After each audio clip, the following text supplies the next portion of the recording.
Nasib pilu dialami warga Salatiga, Jawa Tengah bernama Ari Wibowo karena rekeningnya dibobol dan dikuras.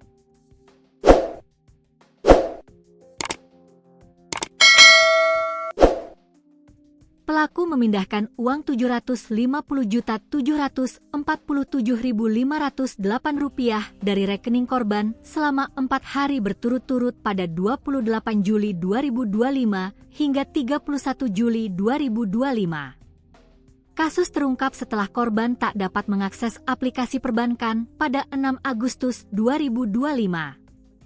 Setelah mendatangi bank di Salatiga, pelaku mendapati kartu ATM miliknya telah diganti secara ilegal.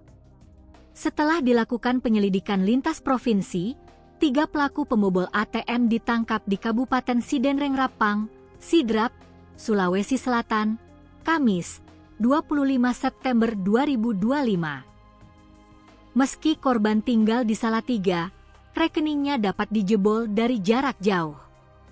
Jarak Salatiga dan Sidrap sekitar 1.500 km dan dapat ditempuh menggunakan pesawat maupun kapal. Identitas pelaku yang ditangkap yakni Muhammad Ansyar, 37, Agus Salim, 33, serta Sunarti, 36. Mereka berperan membawa KTP palsu atas nama korban ke bank untuk proses penggantian kartu ATM. Setelah penggantian kartu ATM berhasil, pemindahan saldo dilakukan bertahap untuk memenuhi kebutuhan sehari-hari. Berdasarkan pengakuan ketiga pelaku, ada aktor intelektual yang memberikan data korban yakni D dan Haji. Keduanya masih buron dan diduga bekerja di perbankan karena mengetahui data korban. Penggantian kartu ATM dilakukan di kantor cabang Kota Parepare, Sulawesi Selatan pada 28 Juli 2025. Kapolres Salatiga, AKBP Veronica, menerangkan pelaku membawa KTP palsu korban dan mengganti fotonya. Data seperti NIK hingga PIN ATM telah diketahui pelaku.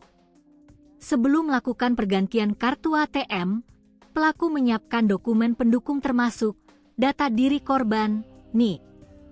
Bahkan sistem mesin digital bank dapat membaca KTP palsu tersebut, ungkapnya, dikutip dari tribunjateng.com. Awalnya, upaya penggantian kartu ATM terkendala sidik jari yang tak sesuai. Tapi pelaku telah menyiapkan sejumlah dokumen untuk meyakinkan pegawai bank sehingga penggantian ATM berhasil. Uang korban dikuras untuk membeli handphone, motor, dan sejumlah barang mewah. Menurutnya, para pelaku dapat dijerat pasal berlapis dalam KUHP, yaitu pasal 363 KUHP tentang pencurian dengan pemberatan, pasal 263 KUHP tentang pemalsuan surat, dan pasal 378 KUHP tentang penipuan. Kasus ini menunjukkan bahwa kejahatan digital tidak mengenal batas wilayah. Kami serius menangani kasus seperti ini dan akan terus berkoordinasi lintas daerah untuk membongkar jaringan kejahatan serupa, pungkasnya. Pelaku Agus Salim mengaku hanya disuruh sebagai eksekutor pembobol rekening dan ada yang memberinya dokumen pribadi korban. Kami setelah mendapat data dan bahan, bergerak ke bank, mengaku sebagai nasabah, lalu mengganti kartu ATM. Soal KTP dan dokumen lainnya disiapkan oleh D dan H, tandasnya.